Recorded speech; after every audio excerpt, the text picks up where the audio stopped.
ابھی ہمارے بزرگ ارریہ کی آن بان شان جناب دین رضا اختر صاحب نے بتایا کہ اس اسکول کا نام پیراڈائز ہے، جسے اردو میں جنت اور فردوس کہا جاتا ہے۔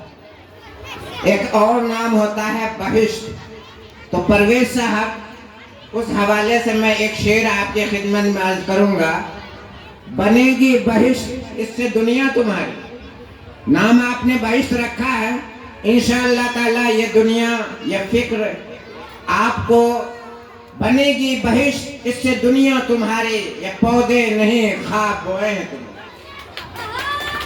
یہ ننھے منھے بچے، یہ نونہالان چمن، یہ نونہالان چمن، ان سے وابستہ ہیں قوم کی تقدیریں، انہی ذروں کو چمکا کر تمہیں خورشید کرنا ہے میرے دوست۔ پرویز صاحب آج سے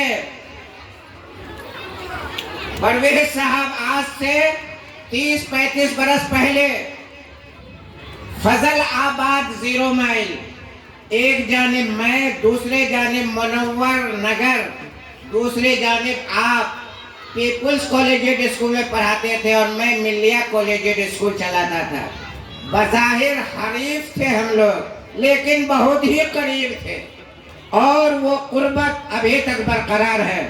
آپ نے مجھے یہاں یاد فرمایا، بہت بہت شکریہ۔ آپ کے 2 نادر و نایاب صاحبزادے، غالباً ایک کا نام نادر ہے، دوسرے کا نام عاقب ہے۔ آپ نے 2 ہونہار سپوت پیدا کیے ہیں جو آپ کے اس چمن کو لہلہا رہے ہیں، گلو گلزار کر رہے ہیں۔ ماشاءاللہ بہت اچھی تعلیم ہوتی ہے۔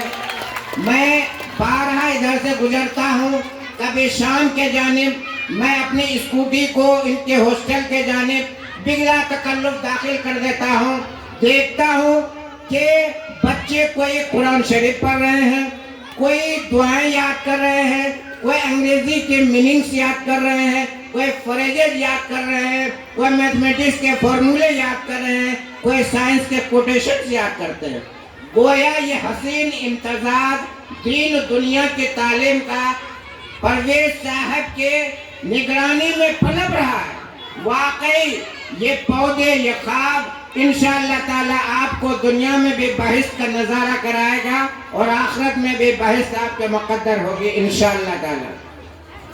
آپ جو یہ محنتیں کر رہے ہیں، لائق 27 ہے، لیکن اب سائنس کا دور، کمپٹیشن کا دور، جدوجہد کا دور، اسٹرگل کا دور، بچے ایسے ہو گئے ہیں کہ جگنوں کو دن کے وقت ہی پرکھنے کا ضد کریں۔ بچے ہمارے عہد کے چالاک ہو گئے، ایسے ہمہ جہت مجاز کے بچے، ان کی تعلیم و تربیت کتنا کٹھن کام ہے، بڑی کٹھن ہے ڈگر پنگھٹ کی، لہذا ہم اور آپ اس کو تراش خراش رہے ہیں، اس میں مزید نکھار پیدا کرتے رہنا ہے۔ ہر وقت ہمیں ہوشیار اور فکر مند رہنی ہے۔ ہمیں مریخ و زہرہ کو بھی قابل تسخیر کرنا ہے، ہمیں تقدیر کو بھی تابع تدبیر کرنی ہے، ہمیں پیدا کرنا ہے۔ اگر ہو جوش و جنون، عزم و عمل اگر ہم میں پیدا، تو پھر انسانیت کے معراج کی ہمیں تکمیل کرنی ہے۔ اس عزم کے ساتھ پرویز بھائی کرنا ہے، ہمیں ایک امتیازی اسکول بنانا ہے۔ ابھی ہمارے بزرگ دین رضا صاحب نے کہا کہ ہمیں صرف تعلیم کی نہیں، ہمیں ان کی تربیت کی ضرورت ہے۔ اگر